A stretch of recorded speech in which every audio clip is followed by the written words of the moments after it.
आज से आगाज हो गया है। यात्रा में अकीदतमंदों को इजाज़त नहीं दी गई है। कोरोना की वजह से इन अकीदतमंदों को इस यात्रा में शामिल होने की इजाज़त नहीं दी गई है। आपको बताएं कि अहमदाबाद में वज़ीर दाखिला अमित शाह ने आज सुबह सवेरे पूजा पाठ में भी हिस्सा लिया।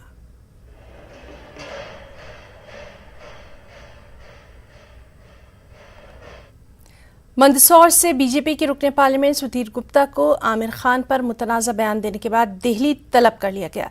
ज़राए के मुताबिक उन्हें दिल्ली तलब किया गया है।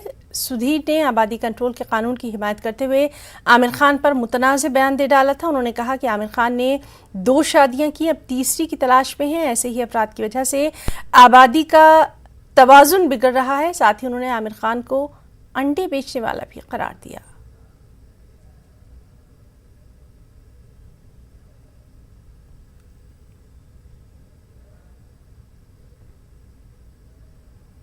तो अभी तो लोगों का हीरो आमिर खान है। अब पहली पत्नी रीना दत्ता अपने 2 बच्चों के साथ, दूसरी पत्नी किरण राव अपने बच्चे के साथ, कहां भटकेगी उसकी चिंता नहीं। लेकिन दादा आमिर तीसरी खोज में जुड़ गए। ये भारत का संदेश है दुनिया को, और ये हीरो है।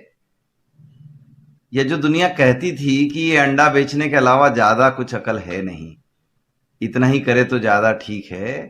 भारत की आबादी को असंतुलित करने में आमिर खान जैसे लोगों का हाथ, ये दुर्भाग्य है।